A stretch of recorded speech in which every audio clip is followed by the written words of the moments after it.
بسم اللہ الرحمن الرحیم۔ ناظرین، آپ میرا یوٹیوب چینل دیکھ رہے ہیں، میرا نام ہے طاہر نیما۔ تمام دیکھنے اور سننے والوں کو میری طرف سے السلام علیکم۔ دیکھیے، اس وقت پی ٹی آئی کے لیے بہت ہی خوشگوار اور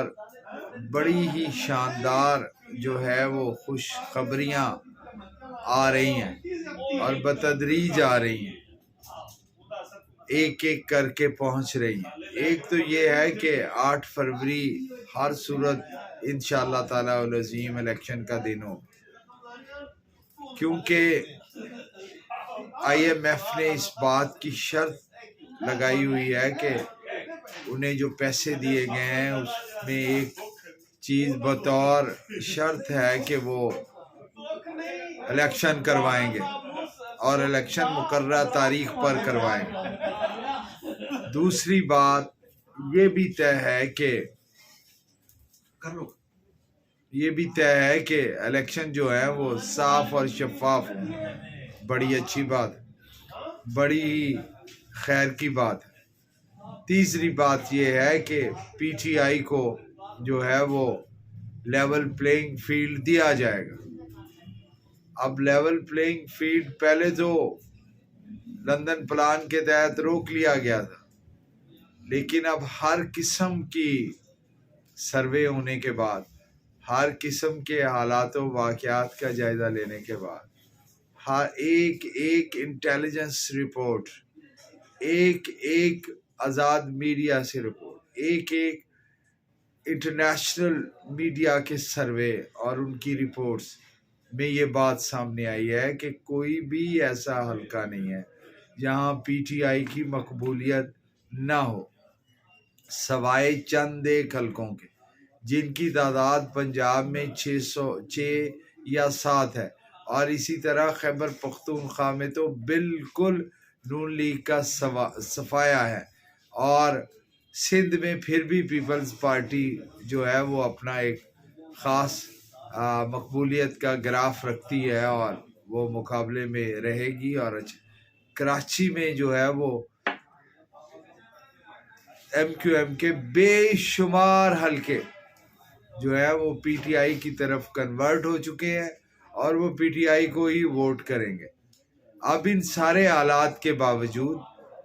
یہ بات تو طے ہے کہ آئندہ آنے والی حکومت جو ہے وہ کس پارٹی کی ہو سکتی ہے۔ یہ پرسیپشن پہ بات ہے، یعنی یہ ابھی وہ وقت تو نہیں آیا، لیکن بہرحال جو کرائن اور سروے بتا رہے ہیں اس کے تحت تو پی ٹی آئی کا گراف اور مقبولیت سب سے آگے۔ اب دیکھنا یہ بات ہے کہ کیا پاکستان نے عوام پاکستان کے ول پہ چلنا ہے، ان کی مرضی اور ان کی منشا اور ان کے مینڈیٹ پہ چلنا ہے، یا پاکستان کو دوبارہ اسی طرح ایک کنٹرولڈ ڈیموکریسی میں لے کے چلنا ہے۔ یہ دیکھیے، یہ چوتھی کنزیکٹیو ٹرم نے شروع ہونا ہے، اور اس کنزیکٹیو ٹرم میں یہ بھی طے ہونا ہے کہ پاکستان کے عوام ایک باشعور اور جو ہے وہ ایک ڈسپلن اور نظم و نسق پر چلنے والی قوم کے طور پر ان کا تعارف ہونا ہے۔ وہ اپنی جمہوریت پر کوئی کمپرومائز نہیں کریں گے، وہ ساتھ جو ہے وہ اپنے ملک کی گورننس اور اپنے ملک کے انتظام و انصرام پر نظر رکھنے والی قوم بنتی جا رہی ہے۔ اسی لیے اب کہا یہ جا رہا ہے کہ کنٹرول ڈیموکریسی سے نکل کر اب جو ہے وہ عوام کی ول پر جایا جائے، اور جس طرح عوام پاکستان کی مرضی کو، یعنی رائے عامہ کو تحریک انصاف کے چیئرمین نے استعمال کیا ہے اور انہیں بنایا ہے اور بتایا ہے، اور جو واقعتاً بھی اصولوں پر مبنی ہے، اس میں کوئی یہ نہیں ہے کہ کوئی خدا نہ خواستہ انہوں نے جو ہے وہ کوئی انہیں کسی غلط سمت پہ لگایا، نہیں،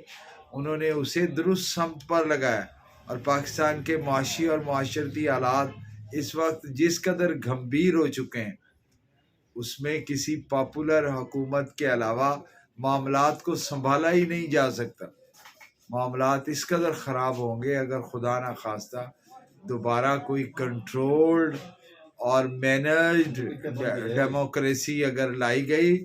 تو معاملات خراب ہونے کے امکانات ہیں۔ لہٰذا عوام کی مرضی اگر جیت جاتی ہے اور اس کو جو ہے وہ اسی کے مطابق حکومت بنانے کی اجازت دی جاتی ہے تو یہ بڑا ہی ایک خیر کن اور اچھا عمل ہو۔ لہٰذا مقتدر حلقوں کو بھی سوچنا چاہیے کہ پاکستان کے عوام اب باشعور ہو چکے ہیں، وہ جان چکے ہیں کہ کون ان کے مفادات کا بہتر تحفظ کر سکتا ہے، کون ان کے لیے دن رات ایک کر کے محنت اور کوشش کر کے ان کے حالات کو سنوار سکتا ہے، کون ہے جو دنیا کے ساتھ مل کر چل سکتا ہے، کون ہے جو بدلتی ہوئی دنیا کے حالات کو سمجھ کر پاکستان کے لیے اچھا پرفارم کر سکتا ہے۔ لہٰذا عوام پر اعتماد کیجیے اور انہیں اپنی مرضی سے اپنا حق رائے دہی استعمال کرنے کا موقع دیجیے۔ بہت مہربانی، بہت شکریہ، غور فرمائیے۔